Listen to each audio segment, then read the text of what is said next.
Academia de Ciência e Tecnologia da Alemanha, ela tem um índice de maturidade de transformação digital que é aplicado à indústria 4.0, que vai do nível 1 ao nível 6.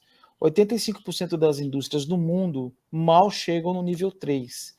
A pergunta que eu te faço é o seguinte: existe algum indicador que a gente possa fazer um benchmark entre o Brasil e outras sociedades 5.0? Olha, uma excelente pergunta, viu?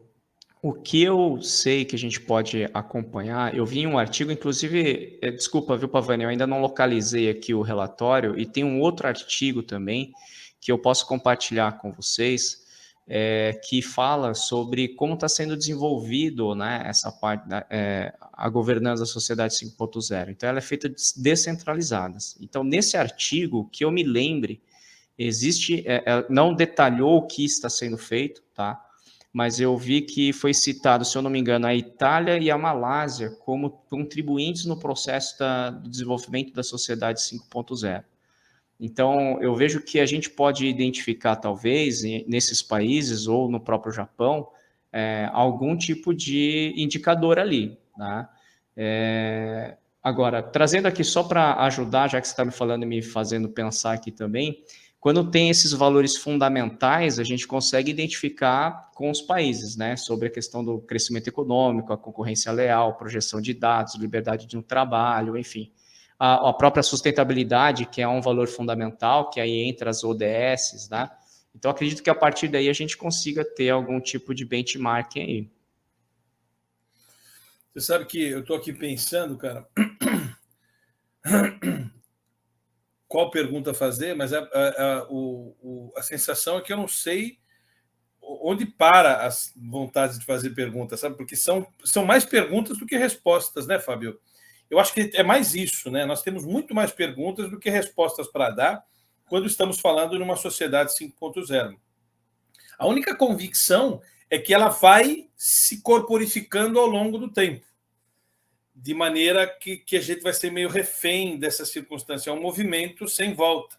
É uma onda que não dá para parar, né? É uma onda que não dá para parar. Eu, particularmente, entendo a preocupação da Ivana, por exemplo. Ela guarda uma morada em mim, não uma preocupação, mas uma ansiedade de saber como eu vou me adaptar a esse mundo do qual eu terei muito mais dificuldade do que a tua geração. Quantos anos você tem, Fábio? Tenho 42. 42. Eu tenho 55.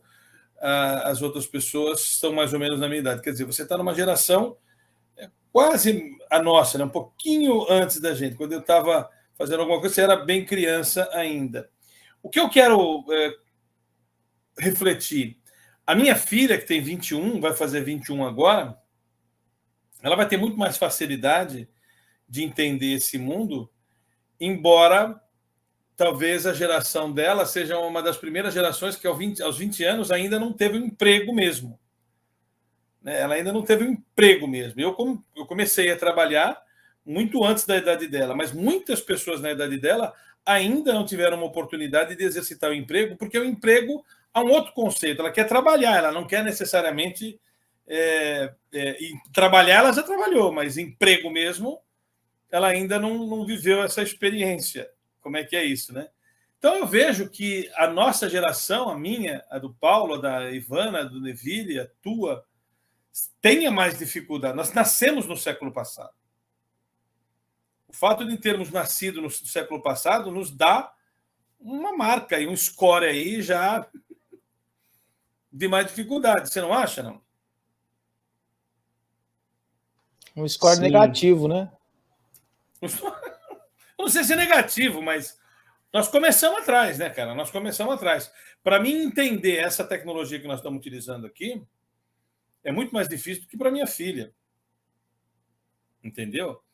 E há uma dificuldade. Eu ainda me acho um cara antenado para as circunstâncias do novo. Mas eu confesso para você que tem mais gente na minha idade sofrendo pelo novo do que surfando no novo. Tem muito mais gente aí no estado mais... O que me consola é que nós somos mais persistentes. Nós somos mais resilientes, né? É a palavrinha da moda. A gente apanha, mas você não concorda, Ivana? Não tem mais gente sofrendo por esse mundo do que surfando nesse mundo?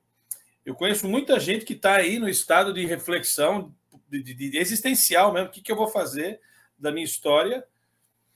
Porque o mundo está muito mais interessado em rir do que em refletir.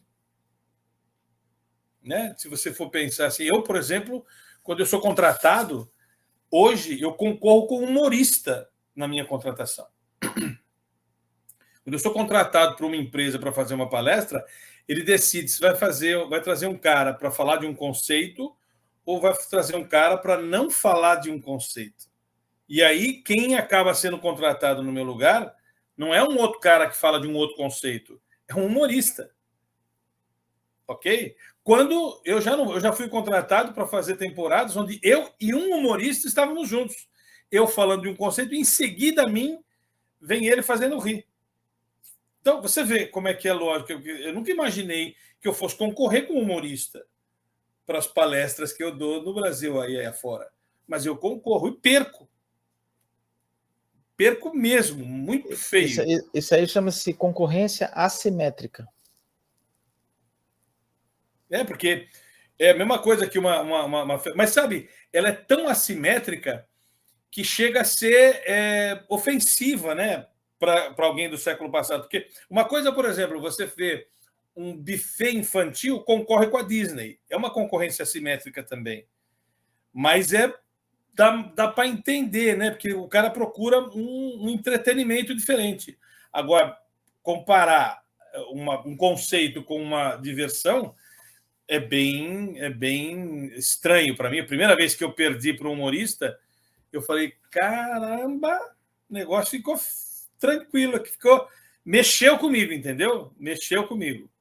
Vani, será que a gente já virou piada e não percebeu? Pelo amor de Deus, cara. Fiquei tensa agora. Você vê, você concorda que é um paradigma aqui para a gente quebrar? Poxa, até que ponto eu sempre imaginei que eu fosse concorrer com alguém que fizesse palestras diferentes, mas conceito, né? Conceito. Eu basicamente, o meu conteúdo leva muito mais ao choro do que ao riso, embora às vezes haja riso. É mais fácil você chorar do que rir. Aquele contexto que a gente fala muito da jornada de inovação, e o Fábio sabe muito disso, né? Tudo começa como tarefista, conformista e infeliz. Eu preciso de humor para esses caras. Você vê que coisa louca? Como é que é, Paulo? Tarefista, conformista e infeliz. Então vamos trazer esse cara para dar risada, porque sozinho ele não ri, não. Nesse sentido, a gente dá muito mais risada da desgraça do que chora da desgraça. Mas a desgraça está aí.